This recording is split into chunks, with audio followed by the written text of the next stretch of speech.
नमस्कार, मैं हूं नीलू। तो आज सुबह एक अच्छी खबर आई जिसका इंतजार देश के कई लोग कर रहे थे। जी हां, केरल की नर्स निमिषा प्रिया की यमन में जो फांसी होनी थी, यानी जो उसे मौत की सजा मिलनी थी, उसे अब रद्द कर दिया गया है। भारत सरकार और धार्मिक नेताओं की कोशिशों से ये सजा स्थगित हो गई। अब निमिषा भारत लौट सकती है।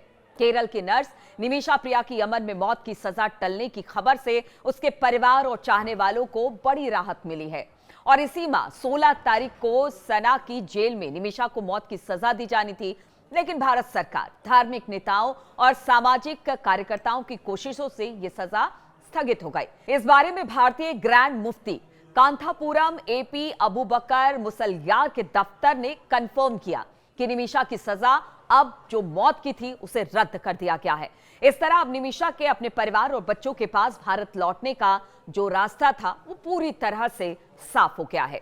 अब निमिषा प्रिया कौन है उसके बारे में भी थोड़ी जानकारी आपको दे दे। निमिषा प्रिया केरल के पलक्कड़ जिले की रहने वाली 38 वर्षीय नर्स है। 2008 में बेहतर रोजगार के लिए वो यमन गई और सना के एक सरकारी अस्पताल में नर्स के रूप में काम शुरू किया। 2011 में उसकी शादी टॉमी थॉमस से हुई और दोनों यमन में रहने लगे। 2014 में यमन में गृह युद्ध के कारण उनके पति और बेटी को भारत लौटना पड़ा, लेकिन निमिषा वहीं पर रुक गई। 2015 में उन्होंने यमनी नागरिक तलाल अब्दो मेहदी के साथ साझेदारी में अल अमन मेडिकल क्लिनिक की शुरुआत की। क्योंकि यमनी कानून में विदेशियों को स्थानीय साझेदार की जरूरत होती है, इसलिए एक यमन नागरिक को साझेदार निमिषा ने बनाया। निमिषा की माने तो तलाल ने उसके साथ धोखाधड़ी की, उसकी कमाई हड़प ली, पासपोर्ट जब्त कर लिया और शारीरिक मानसिक उत्पीड़न किया। उसने जाली दस्तावेज बनाकर खुद को निमिषा का पति भी बताया। 2017 में अपने दस्तावेज वापस लेने के लिए निमिषा ने तलाल को केटामाइन, एक प्रकार का बेहोशी का इंजेक्शन होता है, वो उसने दिया ताकि वो बेहोश हो जाए, लेकिन डोज की अधिकता यानी ओवरडोज होने की वजह से तलाल की मौत हो गई। घबराहट में निमिषा ने शव को टुकड़ों में काटकर पानी की टंकी में फेंक दिया और यमन सऊदी सीमा पर भागने की कोशिश की, लेकिन वो पकड़ी गई।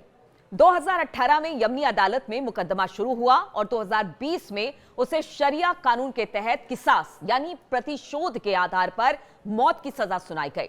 2023 में यमन के सुप्रीम जुडिशियल काउंसिल ने सजा को बरकरार रखा और दिसंबर 2024 में राष्ट्रपति राशिद अल अलीमी ने भी इस सजा को मंजूरी दे दी और इसके बाद उसकी जो मौत की सजा थी वो मुकर्रर कर दी गई।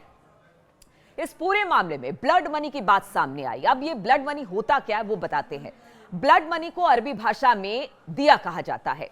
ये इस्लामी शरिया कानून का एक प्रावधान है। हत्या या गंभीर शारीरिक नुकसान के मामले में पीड़ित के परिवार को मुआवजे के रूप में ये दी जाने वाली राशि को ब्लड मनी कहा जाता है। ये प्रणाली मुख्य रूप से इस्लामी देशों जैसे कि यमन, सऊदी अरब और अन्य खाड़ी देशों में लागू होती है।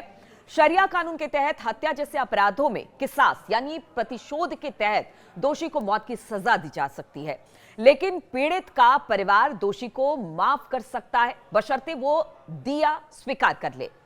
निमिषा की सजाए मौत को टालने में भारत सरकार, केरल के मुख्यमंत्री पिनराई विजयन और ग्रैंड मुफ्ती शेख अबू बकर अहमद की भूमिका अहम रही।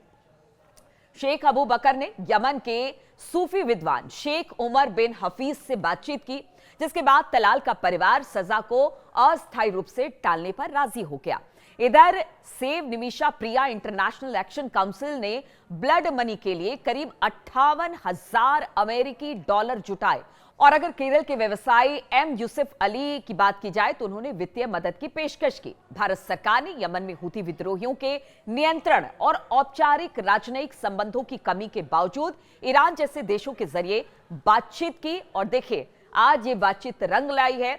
चाहे वो मुफ्ती साहब हो, भारत सरकार हो या फिर मुख्यमंत्री हो, सबकी जो मेहनत है वो रंग लाई है और मुफ्ती साहब के दफ्तर से इस बात का ऐलान हो गया कि अब जो निमिषा की जो फांसी है उसे रद्द कर दिया गया है।